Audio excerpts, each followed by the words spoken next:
मुख्य निर्वाचन आयुक्त संजीव कुमार ने शनिवार को कहा कि चुनाव आयोग चुनावी बॉन्ड योजना के संबंध में उच्चतम न्यायालय के निर्देशों का पालन करेगा। कुमार ने संवाददाताओं से कहा कि आयोग हमेशा चुनाव प्रवाह और भागीदारी में पारदर्शिता के आधार पर काम करता है।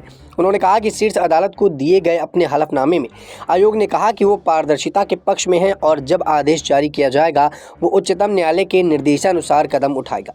वहीं ईवीएम के प्रयोग के बिना चुनाव कराने को लेकर उच्चतम न्यायालय में लंबित मामले से जुड़े एक सवाल पर मुख्य चुनाव आयोग ने कहा कि फैसला आने दीजिए, अगर ज़रूरत पड़ी तो अदालत के निर्देश के मुताबिक बदलाव किए जाएंगे।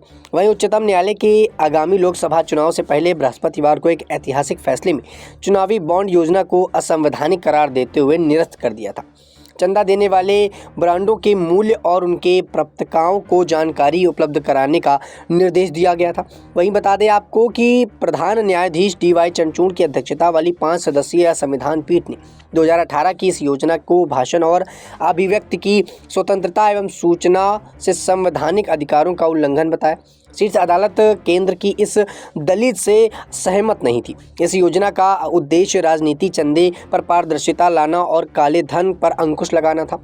वहीं लोकसभा चुनाव से पहले आए इस फैसले में उच्चतम न्यायालय के इस योजना को तत्काल बंद करने तथा योजना के लिए अधिकृत वित्तीय स्थानीय भारतीय स्टेट बैंक को 12 अप्रैल 2019 से अब तक खरीदे गए चुनावी बॉन्ड का विस्तृत ब्यौरा 6 माह तक का देने को कहा है और निर्वाचन आयोग को सौंपने के पूरी तरह से निर्देश दिए गए हैं।